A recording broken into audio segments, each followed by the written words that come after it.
Vamos conversar um pouco sobre uma coisa muito preciosa chamada Palavra de Deus.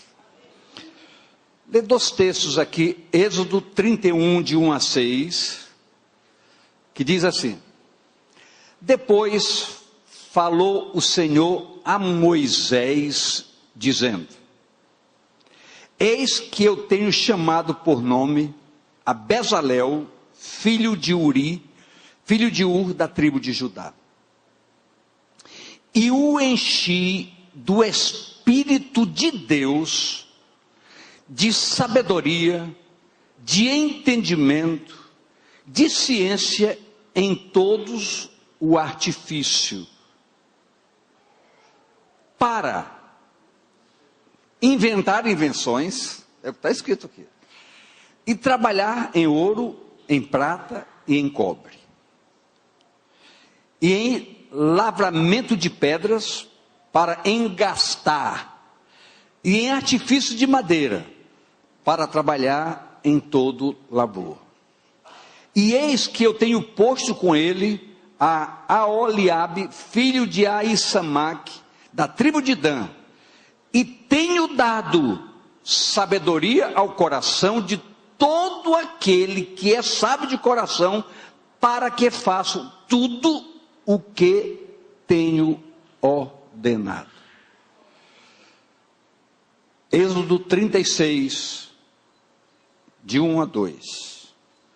Assim trabalharam Bezalel e Aholiabe, e todo homem sábio de coração, a quem o Senhor dera sabedoria e inteligência, para saberem como haviam de fazer toda a obra para o serviço do santuário, conforme tudo o que o Senhor tinha ordenado. Destaca-se de maneira muito clara, aqui no último verso lido, o verso 2, que diz, 36, 2, e se chegar à obra para fazê-la. Fica bem claro aqui para todos nós, que quando Deus chama alguém para a sua obra, Deus o dota de todos os aparatos necessários para que a obra seja feita. Ora, quando se estabelece células num programa estabelecido pela igreja com o objetivo de conquistar vidas, de ministrar o evangelho, de ensinar às pessoas um programa de vida condizente com a palavra de Deus, quando nós nos determinamos, cada líder de célula, cada anfitrião, cada colaborador tenha a plena convicção de que a partir do momento que você se dispõe, alguma coisa sobrenatural acontecerá em sua vida. Por quê? Porque esse Espírito presente em você será um agente ativo em ministrar sobre a sua vida. Como você deve agir e trabalhar em prol, não é de fazer a obra do Senhor, em prol de permitir que o Senhor faça a obra em sua vida e através da sua vida. Eu posso ouvir amém? Mas escute, Isaías 26, 3, todos conhecem esse verso. Tu, Senhor, conservarás em paz aquele cuja mente está firme em ti, porque ele confia em ti. Todas as vezes que nós fazemos alguma coisa, ou dizemos que fazemos alguma coisa para Deus, e usamos nossas armas, nossos entendimentos, nossa forma de agir, de pensar, a gente sempre consegue ver que falta alguma coisa, que talvez não tenha sido como deveria ter sido feito, mas a palavra diz, quando nós nos subordinamos a executar como instrumento nas mãos do Senhor, acontece paz aos nossos corações. Porque Deus não falha. Deus é perfeito em todo o labor da sua obra. O que Ele quer é homens e mulheres disponíveis para se permitirem que Ele construa em cada ação nossa a forma e a maneira que Ele quer que possamos nos comportar.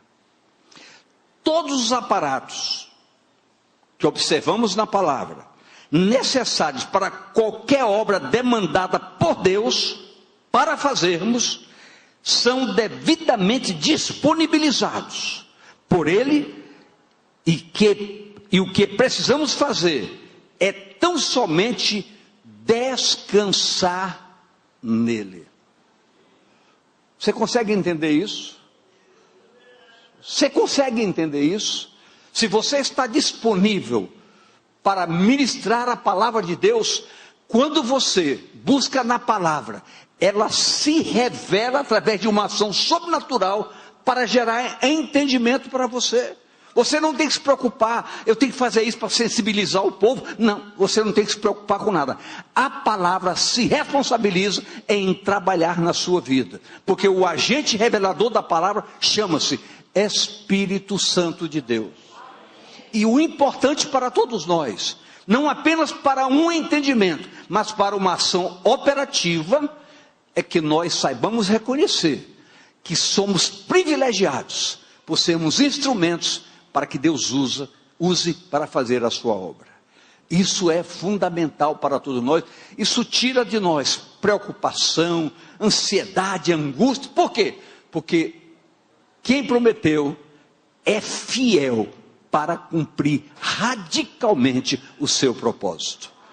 Isso é incontestável. Agora você perguntaria, mas pastor, como é que eu posso aprender isso? Ninguém pode lhe ensinar. Busque. Você sabe a fonte, você sabe onde encontrar, e você tem a palavra livre e disponível para a sua plena meditação. O problema é que nós não estamos aqui estabelecendo regras para você dizer, vai ler tantos, não importa. Você tem que abrir e deixar que a palavra. Lógico, você tem que ter uma programação de leitura. Por exemplo, eu estou acho que já 2 meses só estudando Isaías. Isaías passou a ser meu camarada amigo. Todo dia eu estou com Isaías na mão. Vou procurando esgotar tudo, até passar para o livro. Por quê? Porque eu quero conhecer, eu quero ter a revelação, e eu quero poder mergulhar e sentir a grandiosidade do que é a graça de Deus operando na vida de homens tão preciosos. Isso não é privilégio de A, de B ou de C. É liberdade para todos nós. Aponte o dedo para o seu vizinho e diga, para você também. Você não apontou o dedo. Queridos, prestem bem atenção. Gênesis 12, 1 a 3. Ora, o Senhor disse a Abrão, sai-te da tua terra e da tua parentela e da casa de teu pai para a terra que eu te mostrarei. Eu te mostrarei. E far-te-ei uma grande nação, e abençoar-te-ei, e engrandecerei o teu nome, e tu serás uma bênção. Agora preste muito bem atenção no verso 3. E abençoarei os que te abençoarem, e amaldiçoarei os que te amaldiçoarem. Em ti serão benditas todas as famílias da terra. Eu queria que você procurasse acompanhar um pouco para nós entendermos algo interessante. Presta bem atenção. Talvez você possa olhar para você e dizer, pastor, mas eu tenho muita dificuldade, as coisas para mim não são fáceis, o senhor não conhece os meus problemas. Eu quero dizer para você, não vamos nos preocupar com isso. Essa história que nós acabamos de ler, Deus disse para Abrão, em ti serão benditas todas as famílias da terra. Como é que ele poderia ser um exemplo vivo dessa verdade se ele fosse uma família. Se ele fosse uma família. Uma família na estrutura que precisa ser para ajudar os outros. Então, uma família completa para poder estruturar e orientar a igreja, é uma família que compõe de marido, mulher e filhos. O problema é que Abraão era casado com uma mulher estéril. E por causa disso muitas confusões aconteceram. Um criado deu a ideia de que ele seria o herdeiro da família. Depois, insatisfeito, mandou que Abraão se juntasse a uma outra mulher e gerou um filho que não era legítimo. Quando Deus chama você, você pode ter a maior dificuldade do mundo. Deus resolverá o seu problema. Eu vou falar com a linguagem clara. Mas como, Deus? Eu posso ser referência? Eu já estou na base dos 6 anos, minha mulher já nem menstrua mais. Perdeu os costumes das mulheres. Deus disse, eu não tenho nada a ver com isso. Ela vai ter filho mesmo assim, porque eu sou Deus. E ela vai ter filho, porque eu quero que ele seja uma família de referência. Não deu outra. Não deu outra. Ele não poderia ser um referencial de família, sem ter a sua legitimamente construída. Então, Gênesis 21, 1 a 2, diz, e o Senhor visitou a Sara, e como tinha dito, e fez o Senhor a Sara como tinha falado. Mesmo avançada de tempo, fora, já sem os costumes normais das mulheres, ela engravidou e teve o seu Isaque. Queridos, Deus é perfeito na sua obra. Então você jamais pode dizer, eu tenho impedimentos. Ah, pastor, é difícil abrir minha célula porque a minha casa está sem forro.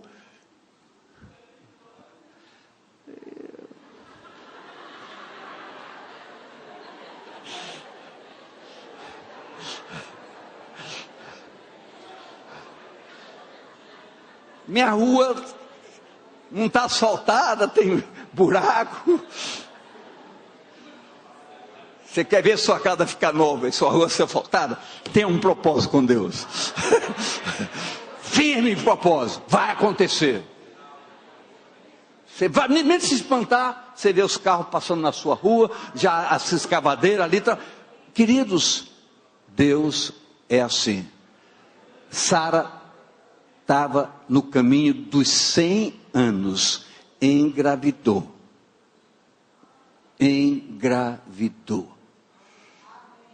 Amém, queridos? Deus se manifestou a Moisés. Preste bem atenção. Gênesis 3, 7 a 10. Então foram abertos os olhos de ambos. Meu Deus. Calma, eu estou...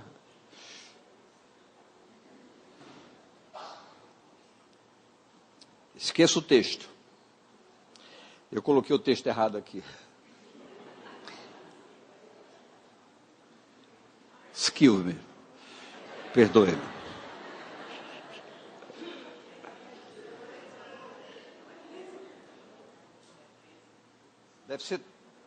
Deve ser 13.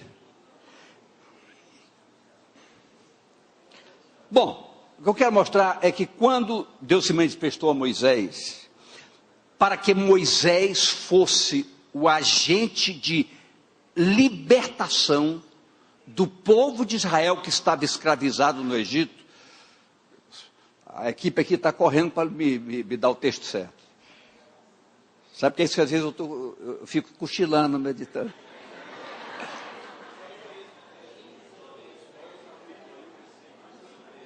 Versículo 7 a 10 do capítulo 13, é? Não é. Então deixa para lá. Eu prometo que depois do... Êxodo. Eu troquei, botei Gênesis. Poxa vida. I'm sorry.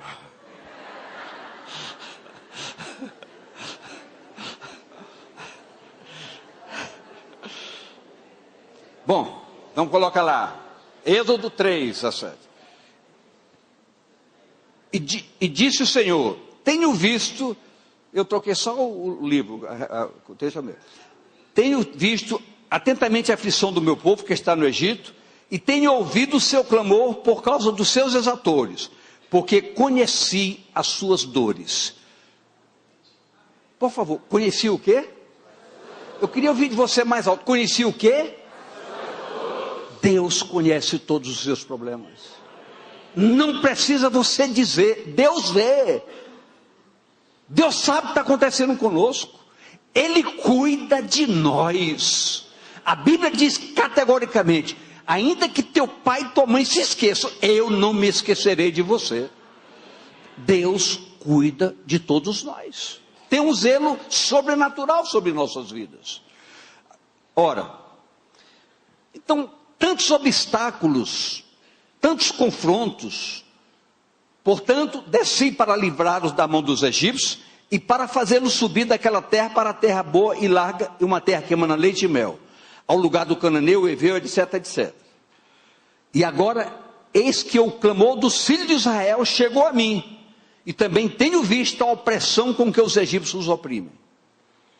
Vem agora, pois, eu te enviarei a Faraó, para que tires o meu povo, os filhos de Israel, do Egito. Queridos, tantos obstáculos, tantos confrontos, em todos eles, Moisés viu o cumprimento da ordenança de Deus para um projeto. Tira. Mas preste bem atenção. Deus, para mostrar sua soberania, porque não bastava apenas Moisés entender, um líder, só o líder entender, o que Deus faz na vida de quem crê. Nós nos preocupamos, nós temos, hoje terça-feira, pela manhã, todos os pastores da sede estavam reunidos, conversando sobre a palavra, tratando de assuntos sérios sobre a palavra, para que nós tenhamos um foco de unidade nos propósitos que nos levam a querer de todo o coração, com um prazer muito grande, você nem imagina como, de ministrar sobre vocês verdades absolutas da palavra, para que cada um aqui seja excelentemente conhecedor da verdade. Nós lutamos com isso, nós oramos por isso, nós jejuamos por isso, nós choramos por isso, para que essa igreja seja santa e irrepreensível, diante dessa sociedade tão contaminada. Eu poderia hoje tirar um tempo para falar sobre sábado passado, da parada gay. Mas, hoje eu ouvi, um homem de Deus, um senador da República, já entrando com ações contra tudo que fizeram ali em São Paulo. Mas eu só quero dizer para vocês, de idiota, Deus vai tratar. Deus vai tratar com esses idiotas. Porque eu não posso falar muito, porque eu não sou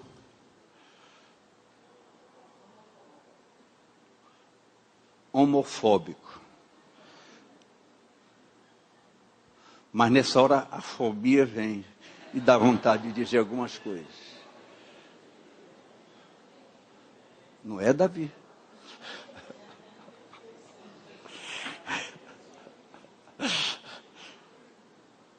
Só louco faz daquelas coisas. Mas vão dar contas a Deus. Sabe por quê? Porque uma vez um homem afrontou Deus, o Deus de Israel, no tempo de um rei chamado Ezequias. E Ezequias, então, vendo toda aquela afronta, se ajoelhou, lamentou e procurou o profeta Isaías. Isaías levou a palavra de clamor ao Senhor Deus. E Deus disse, eu estou vendo o que está acontecendo. Diga para Ezequias, ficar acomodado.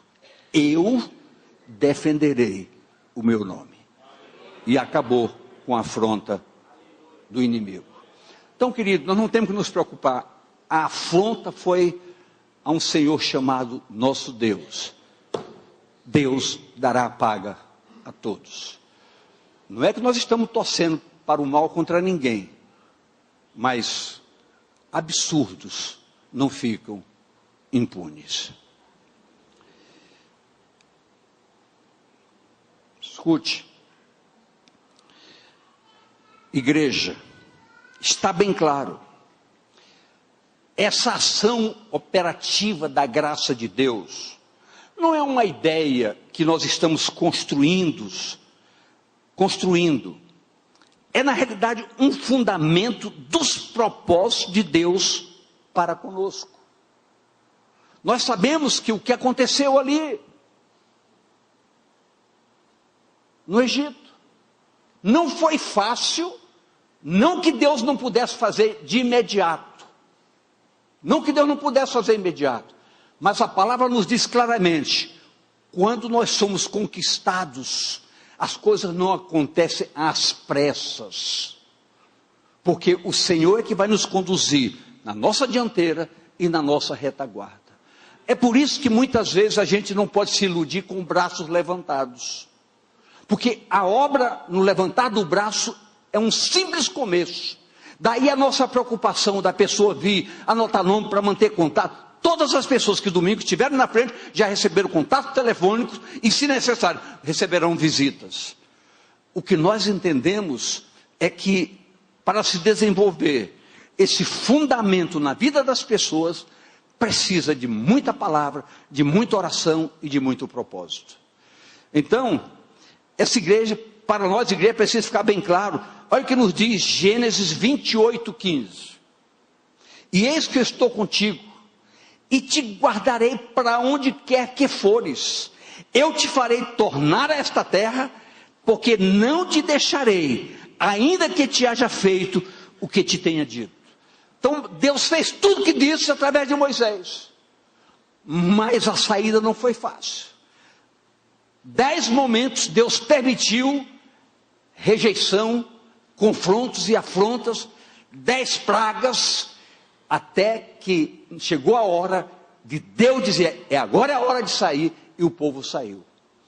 Então, queridos, nós nunca jamais poderemos trabalhar nas coisas de Deus com força ou com violência. É uma ação exclusiva do Espírito Santo de Deus em nossas vidas. Olha, veja o que nos diz o Salmo 9:10. E em ti confiarão os que conhecem o teu nome, porque tu, Senhor, nunca desamparastes os que te buscam. Nunca desamparastes os que te buscam. Talvez você, numa introspecção, no olhar para a sua história, possa dizer, mas eu tenho buscado tanto a Deus em tantas coisas. Se você tem buscado, e a sinceridade do seu coração, aguarde, Deus vai lhe responder. O grande problema é que os pensamentos de Deus não são nossos pensamentos. A hora de Deus não é a nossa hora. A hora de Deus não é a nossa hora.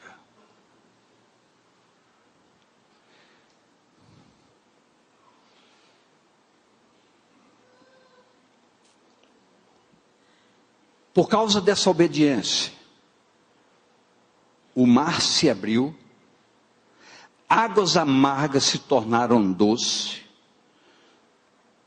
Deus deu o maná quando havia fome, e Deus tirou água de rochas, porque o propósito de Deus era tirar o povo de uma escravidão e levar para uma terra que manaria leite e mel.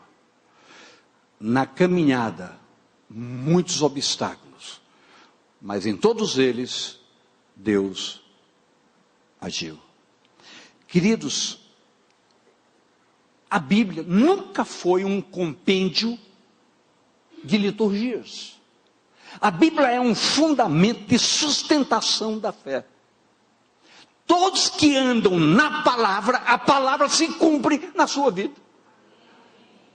Então não há obstáculo para Deus. Não há obstáculo para Deus. Eu não estou aqui para contar experiências, porque o gostoso é que cada qual tem a sua experiência com Deus. Mas de vez em quando eu me surpreendo com uma história da minha vida de muito tempo atrás. Meu irmão mais velho, quando ele veio aqui, contou uma história como o que aconteceu comigo, quando eu tinha 6 meses de idade, que eu fiz uma viagem de vários dias numa lancha, e quase morri no caminho. Não tinha médico, não tinha enfermeiro, não tinha nada, e eles já estavam dizendo, então tem que arrumar um lugar para enterrá-lo. E meu irmão outro dia disse, meu irmão, você é um milagre de Deus. E por essa história, e tantas coisas mais, eu digo, minha vida é um milagre de Deus. Por quê? O segredo é o porquê. Pelo propósito que Deus tinha para comigo. Tantos obstáculos, tantas possibilidades, todas foram superadas, porque o propósito de Deus é imutável, indestrutível. Então nós temos que entender e busque a palavra, você vai ver várias histórias dessa maneira acontecendo todo dia. E se eu for pedir para alguém vir aqui contar a sua história, vai chegar alguém aqui e vai dizer, pastor, eu sou um milagre. A minha vida é um milagre. Sabe o que entristece a gente? E vocês não precisavam saber disso. É que a gente observa, e observa mesmo. Eu sou tão curioso, que eu sei hoje, a quem eu vou ligar amanhã, porque eu estou notando que 3 ou 4, terça-feira não aparece aqui. Eu vou ligar amanhã. Eu já fui ofendido por ligar. Alguém já me disse, tá, não fui, daí? O que o senhor tem a ver com isso? Eu digo, nada, só estou muito feliz pela sua resposta.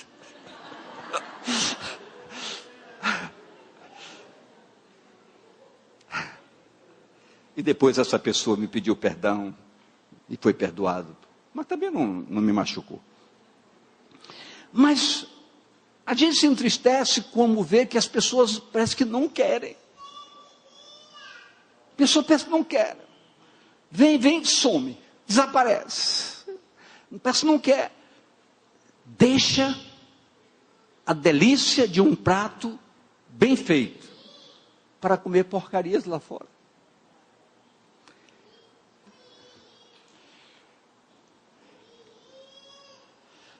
Deus, grave isso comigo, Deus não revoga a sua palavra. Isaías 14, 24 e 27. O Senhor dos Exércitos jurou dizendo, como pensei, assim sucederá. E como determinei, assim se efetuará. Aí você, moça, está, pastor, mas Deus me prometeu que eu casaria, eu já estou chegando nos 40, nem que seja assim, ó, você vai casar, vai aparecer, vai aparecer,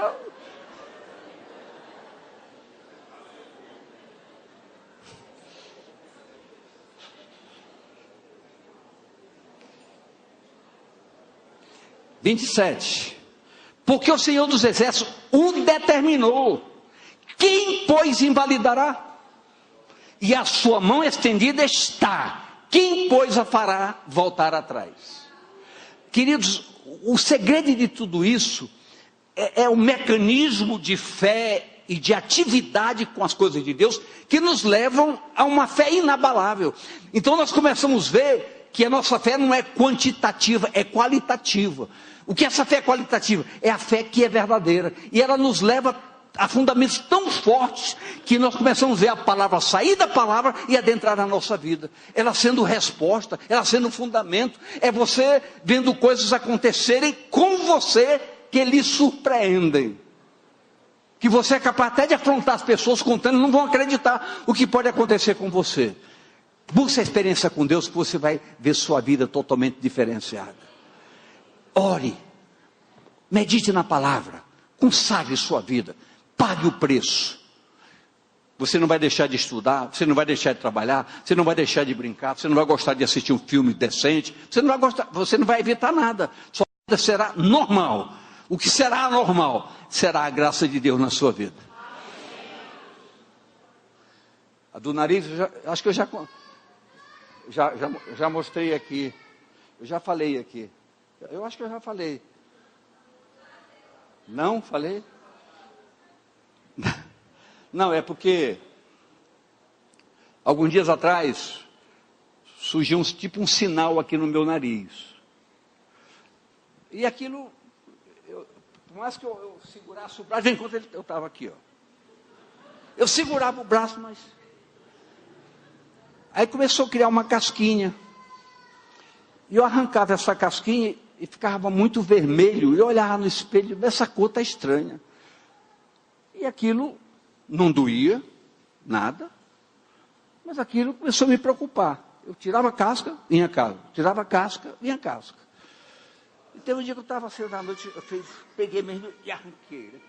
Aí doeu, ficou. Aí aquilo me preocupou, eu cheguei naquele dia, eu disse, Deus, tira isso de mim.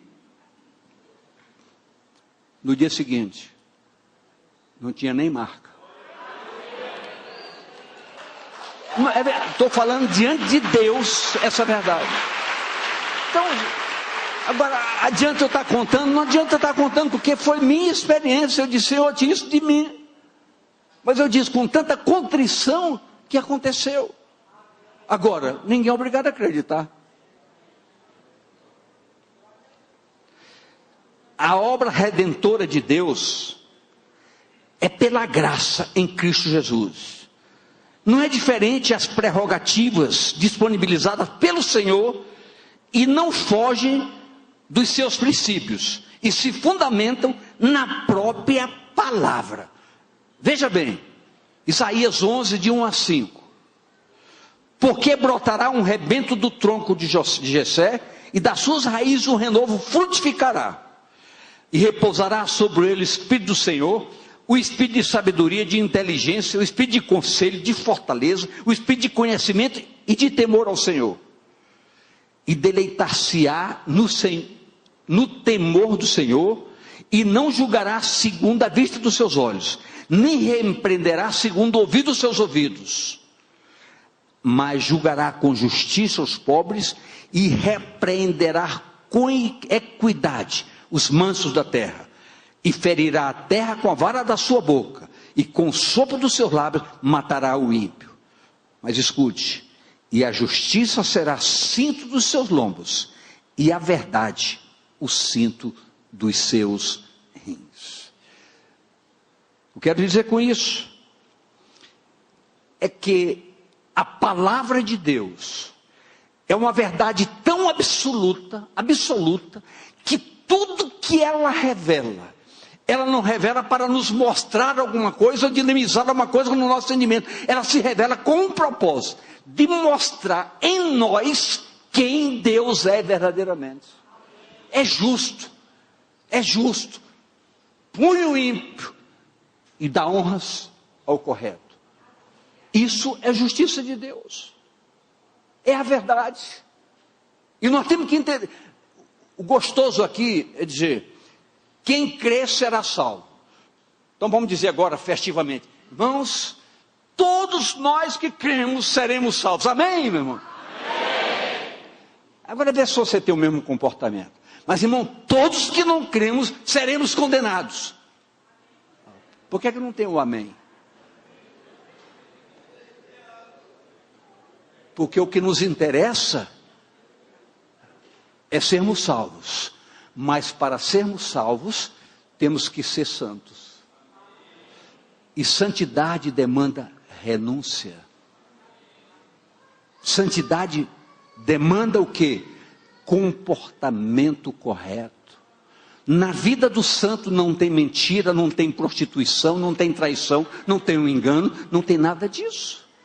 Mas pastor, então vamos ficar mortos nesse mundo? Pelo contrário, vida em Deus é vida abundante. Aí é que é a diferença. Quem está em comunhão com Deus, não pode ser um cara nulo, nem se, todo mundo pensa que crente é bobalhão. É um bobalhão. Eu gostei de ouvir hoje o Magno Malta, ele deu uma palavra no Senado sobre o problema da parada gay. E ele disse lá no Senado: ninguém vai me calar. E vou dizer uma coisa para vocês, eu não vou dizer que Deus vai fazer isso não. Eu vou imitar Erasmo Carlos e Roberto Carlos. Pode vir quente, que eu estou fervendo.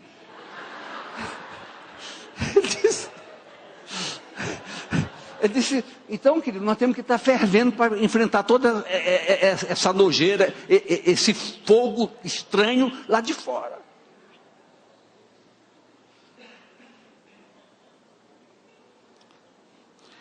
A dotação com esse Espírito Santo é a essência da vida de Cristo em nós.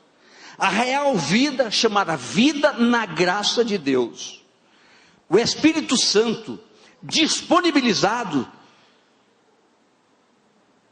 nos faz ser tabernáculos da viva presença de Deus pessoalmente em nós. E com isso, ele garante com sucesso. Você não gosta quando você chega num caixa eletrônico que vai te sacar algum dinheiro, tá? Toca no final vem. Operação com sucesso, aí o dinheiro sai. Olha que parece, operação com sucesso, já sabe, o dinheiro vem. Então, lutar e ter a graça de Deus é caminho para o céu com sucesso. O resultado virá. Nós podemos despertar para a tranquilidade e segurança da obra para a qual fomos chamados. Gostaria que você entendesse um pouco isso. Efésios 4, de 10 a 13. Efésios 4, de 10 a 13. Aquele que desceu do céu é também o mesmo que subiu acima de todos os céus para cumprir todas as coisas. E ele mesmo deu uns para apóstolos, outros para profetas, outros para evangelistas, outros para pastores e doutores, querendo o aperfeiçoamento dos santos, não é dos profanos, é dos santos, para a obra do ministério, para a edificação do corpo de Cristo, até que todos cheguemos à unidade da fé, ao conhecimento do Filho de Deus, a varão perfeito, à medida da estatura completa de Cristo. Então nós queremos declarar para vocês que essa composição ministerial que se estabelece aqui na igreja, e isso não é uma preocupação, é um zelo nosso, que todos os pastores que subam aqui, domingo, terça, homens ou mulheres, venham com um propósito: edificar a igreja. Nenhum deles, nenhum de nós pode edificar se esse livro não for o fundamento do nosso viver todos os dias. Então essa é uma responsabilidade. Sabe por quê? Porque nós estamos diante de santos. Eu vou repetir. Nós estamos diante dos santos. E nós queremos que esses santos sejam aperfeiçoados. Talvez até você se sinta ofendido em eu chamar você de santo. Mas se estiver acontecendo, coitado de você. Coitado de você. Você merece pena. Porque, queridos, nós estamos aqui porque nós fomos chamados para ser santos. É a razão de nós estarmos aqui. Talvez você tenha chegado aqui hoje, trazido por alguém, convidado por alguém, mas entenda que se você chegou aqui, é Deus abrindo uma porta para você também ser santo. Ele ama tanto você, que foi arrancar você da sua comodidade. Você está aqui nesta noite. E louvado seja o nome do Senhor pela sua vida, pela sua vida, pela sua vida.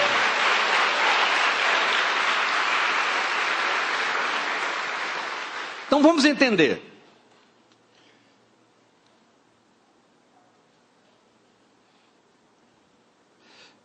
Para que esse padrão referencial aconteça efetivamente e seja alcançado por você e por todos nós, só depende de entendermos que dispomos de todas as prerrogativas necessárias para ter uma vida de agrado ao coração de Deus. Convém entender então, Abraão enfrentou confrontos, Moisés na sua caminhada perdeu a bênção, e não entrou na terra prometida, por pressões do povo. O povo não queria nada, só queria bênção, bênção, bênção, bênção. Os profetas foram humilhados, afrontados terrivelmente. O próprio Deus chegou a Jeremias: Jeremias, eu sei que eu tenho um compromisso contigo. Quando tu oras, Jeremias, tu és tão sincero que eu vou atender a tua oração. Mas eu vou te pedir uma coisa: não ora por esse povo. Então, Deus vê esse dilema que enfrentamos muitas vezes e até nos entristecemos por ver indiferenças. Mas uma coisa é certa: nós não desistiremos de vocês. E se você me perguntasse por quê? Porque alguém nos deu um exemplo. Jesus nunca desistiu de nós. Ainda que com tantas falhas, ele foi paciente até que nós pudéssemos melhorar. E vamos melhorar cada dia mais. Jesus, o preço maior pago. A unção que o retomou à vida pela ressurreição, com esse mesmo Espírito nós fomos selados. Logo, a obra prosseguirá continuadamente, podendo todos nós, eu queria que você dissesse, eu também, todos nós, podemos todos nós sermos instrumentos para a ação operativa de Deus, não só para conosco, mas com a nossa casa e com tantas pessoas que nos cercam. Os confrontos mais terríveis são por conta dos agentes da mentira, na qual o mundo tem estado mergulhado terrivelmente. Olha o que nos diz Romanos 1:25, estamos encerrando.